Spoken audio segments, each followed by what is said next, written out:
Hey, it's Patrick with Constellation, and I wanted to share the number one missed opportunity that I see with immigration firms, and it's utilizing bilingual SEO and advertising. This strategy can add hundreds of thousands of dollars in new revenue to your business, but there's only one right way to do it.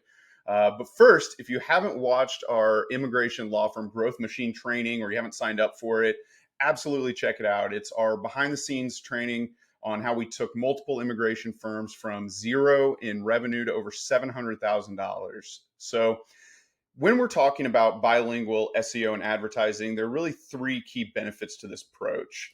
The first one is it's easier to rank on the first page of Google. So, talk about this a lot in the training, but the whole primary goal of having a website is to get visibility and to show up when people are searching for the type of service that you offer. And the big thing that we have experienced by doing this ourselves is that it's significantly easier to rank for Spanish or other language keywords than English.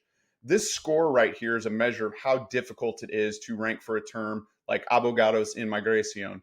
And this is the English equivalent of it. And as you can see, yes, there's more volume, but it's substantially more difficult. So it's a lot easier if you speak Spanish or if you speak a different language to put up content and create those pages and ultimately rank on the first page of Google. There's more to it than this, but that's really the basic premise of it.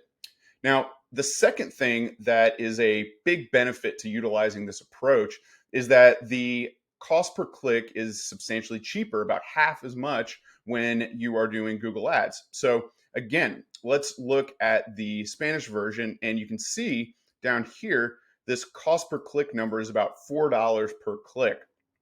And if we go and look at the English version, we're looking at about $8 a click. And in a lot of markets like Miami or LA, New York, the costs are going to be even higher.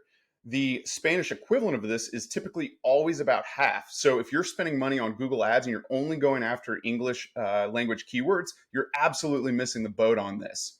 Now, the final piece of this, why we make this a fundamental part of our strategy for immigration firms, is that the quality of the user coming in typically is higher. It leads to higher conversion rates, and we've done some hard analysis on this. We looked at a couple of different immigration firms that we work with, and basically what you're seeing here on both of these sites is the exact same trend, that there was fewer people who were looking at Spanish or other multilingual content, but the conversion was actually higher. And in both of these situations, the number of leads was actually higher as well. So it's my theory that folks who are searching in a native language, when they encounter a website that also speaks in that native language and does a really good job with it, they're more likely to go ahead and actually take that next step to contact the attorney. So for me, it makes perfect sense that folks who are searching in that language would want to speak with people who also cater to that specific language. So the last thing I'll mention here is that this is a really powerful tool, but it's not as simple as simply adding a Google Translate button to your website. In fact, that will essentially ensure that you're not doing it the right way and you're not taking advantage of it. I see it all the time. And even if you have even if there's bilingual staff, most attorneys and most law firms will not go that extra step and do the translations the right way and do native language keyword research. So if you want to know how to do it the right way and increase your monthly case volume, contact me for a free private session, excuse me, and I'd be more than happy to kind of share the behind the scenes secrets of how we do this and why it's so successful for us. So thanks so much for taking a look at this, and please let me know if you have any questions. Happy to help.